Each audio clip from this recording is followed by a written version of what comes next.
Okay, and so I enter into ministry, and when I enter into ministry, I have these congregants who deal with water. And what they tell me is that there are a multitude of ways of being able to determine and establish water for the world. They can recycle it, they can desalinate it, they can take it from the air. All of the technology, all of the human resources are there. And the problem is not water, the problem is money. Now I'll tell you, when I entered into this teaching, the great discovery that I had was when I heard about the law of plenitude, and I heard about the idea that there was always just a solution and that the problem is done in mind. I don't know about you, but I struggled with that, because I looked around, I looked at the world, and I saw that there were starving people, and I saw that there were people without water, I saw that there were people without education, I saw that there were people who weren't getting medical care, and I said, how can I possibly justify this with this belief system that I look at? And then I remembered and realized that what I need to go into is my own quiet den of my own being, and I need to say, Gordon, you need a bigger idea. And the bigger idea is this. The bigger idea is we don't have a problem with water, we don't have a problem with food, we have a problem with money. Then I recognize and see the meltdown on Wall Street. I see $5, $6, $7 trillion being put into it. I recognize and witness us going to war to fight, and I see $1 trillion a year for every little war that's out there.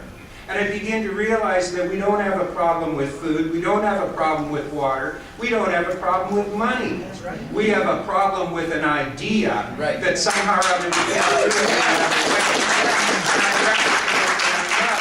that what we need as a world is a bigger idea. And the bigger idea we need to have is an idea that there is enough for everybody. And that we only hang on to the old ideas for the last 2,000 or 3,000 years because we're slow. And what we have to do is wake up and move forward into it. Because here's the truth. If you go to any country or any place in the world today, and you gather together the population, and you put 1 million people in one particular area, and you ask that 1 million people in that particular area whether they think people should do without water, do without food, do without education, do without medical care, that children should die because of that, there is not a single person who would be in favor of that.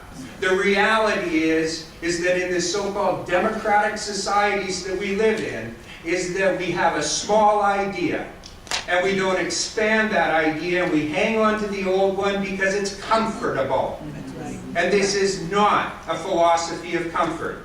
This is a philosophy of evolution and of spirit, of growing back into whence we came, which is the mind of God. And that mind is not limited, it is not bound, it is not small, it is not short. There is no lack. There is nothing to be frightened of. What we need in the world today is a bigger idea. We need to have the will and the intention to live the life that we really want to live, and quit falling down to an old archaic way of looking at the world that does not work anymore. That is evolution. Thank you.